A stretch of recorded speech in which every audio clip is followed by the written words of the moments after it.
Bismillahirrahmanirrahim. Assalamualaikum warahmatullahi wabarakatuh. Hamdan wa syukranillah. Bapak Ibu yang dirahmati Allah Subhanahu wa taala, jemaah Rahman, alhamdulillah istiqomah melaksanakan ibadah salat subuh berjamaah yang dilanjut dengan kultum yang hanya tinggal 4 kali lagi. Yang intinya kaping ka-2 genep lagi 27. 2 genep nanti malam 27 ya. Artinya 4. Kalau Senin, nanti lihat kesepakatan dari pemerintah, berarti malam Senin itu takbiran. Tapi kalau Muhammadiyah itu sudah menentukan jatuh pada Senin. Mulai minggu pasti miluna ka minggu jigana.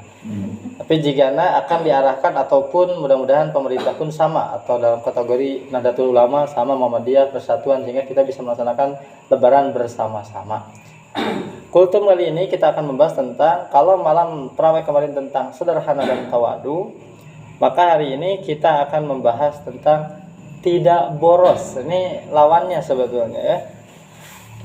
Atau dalam kata istilah agama itu israf. Israf itu berlebih-lebihan. Terkadang banyak hal kecil yang kita lupa, seperti membuang nasi hese teteh. Sangu nyesak nyangu loba teuing beak henteu dibikeun ka batur henteu lebar. Komo lauk nasina misalkannya sampai hasim dan yang lain. Ternyata Islam memandang hal tersebut. Sesungguhnya Allah tidak menyukai orang-orang yang berlebih-lebihan. Nah, kaitan dengan makanan yang tersisa, makanan yang terbuang, itu bisa dimanfaatkan untuk hal yang lebih bermanfaat. Contohnya menjadi makanan untuk hewan atau binatang. Ada teboga hayam, teboga hewan, lihat tetangga kita yang punya ayam, maka kasihkan, niatkan sedekah. Dan ternyata boros ini salah satunya yang menyebabkan rezeki seseorang tidak barokah. Karena rezeki itu kan seperti es yang dipakai. Kalau semakin kita simpan, semakin kita pergunakan untuk yang bermanfaat saja, maka sisa stok rezeki kita itu banyak. Tetapi kalau yang boros tidak sedikit. Karena mumpung kergajihan, blok segala dibeli.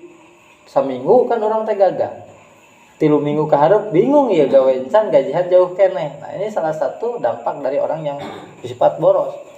Dalam agama ini penting, tidak boleh boros.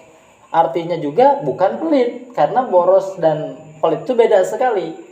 Ari boros mah memanfaatkan betul-betul hal yang bermanfaat, makan secukupnya, tidak membuang-buang makanan, meuli baju teu loba teuing, dina lomari geus pinuh, loba nu teu dipake, geus meuli di nu anyar.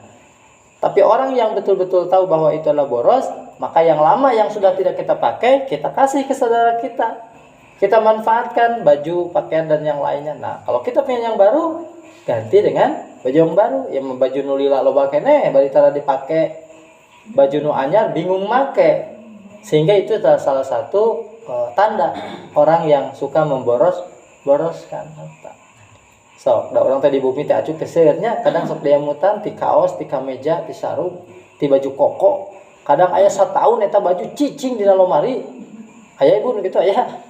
Ayahnya. Ini mengingatkan supaya itu bermanfaat dan menjadi wasilah keberkahan dari Allah, sedekahkan saja. Sekiranya barang yang ada di rumah kita yang sudah kita ambil manfaatnya, tetapi ternyata orang lain di luar sana membutuhkan hal tersebut, kenapa tidak? Selagi Allah memberikan usia, selagi Allah memberikan kesempatan, sedekahkan, dan Allah akan gantikan dengan hal-hal yang baru, nikmat-nikmat yang baru. Buah-buah anu menet rezeki teh ka urang teh eta bener. Teu dibere deui ku Allah teh kusabab loba rezeki teh Allah teu dicokot manfaatna. Diantepkeun we. Maka pakai apa yang Allah titipkan itu, sekecil apapun itu. Aya tetangga urang kan teu boga senok hiji-hiji acan, tapi ternyata di sebelahna di senokna teh pabalatak sampaikeun ka ganjel pantoge ku senok, saking loba-lobana senok. Nah, ini artinya dalam Quran pun sangat jelas. Innallaha la yuhibbul musrifin. Allah tidak menyukai orang yang berlebih-lebihan. Banyak sih contohnya orang yang berlebihan, misalnya pakai pakaian golomera misalnya. Pakai peci batur hiji ya opat pakai peci itu misalnya, itu berlebihan. Termasuk orang yang suka koleksi. Nah, ini dalam perspektif Islam ternyata koleksi itu adalah hal yang tidak bermanfaat. kecuali koleksinya yang kita memang untuk hal yang bermanfaat, untuk jual beli, di koleksi misalnya koleksi bongsainya ya, jual beli bonsai.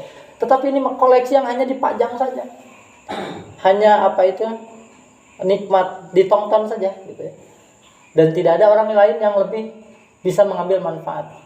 Bisi misalkan pada KM mau mobil, tuh mobil garasi dipakai tara, dinyemkeun tara ditontonan, nah itu salah satu bentuk koleksi yang mubah. Kalau kita punya niat Gusti lamun abi boga mobil salian teh abi make insyaallah tetangga anu rek piknik, rek healing, rek dipasihan gratis. Nah, itu akan lebih bermanfaat. Jadi berdoa saja Pak RT punya mobil Pak RT. Hanya niatkan, ya Allah kalau saya punya mobil supaya manfaat dunia akhirat, selain saya pakai untuk keluarga, tetangga yang membutuhkan mangga dianggo. Kan rata-rata malebar. Rata-rata mah tekenge karena merasa itu adalah milik kita dan takut rusak, padahal ternyata itu titipan Allah. Dan orang yang punya harta merasa itu milik-milik dia, tidak akan pernah tenang hidupnya. Punya rumah tidak akan tenang, punya kendaraan tidak akan punya tenang, punya harta tidak akan tenang, termasuk punya anak istri pun tidak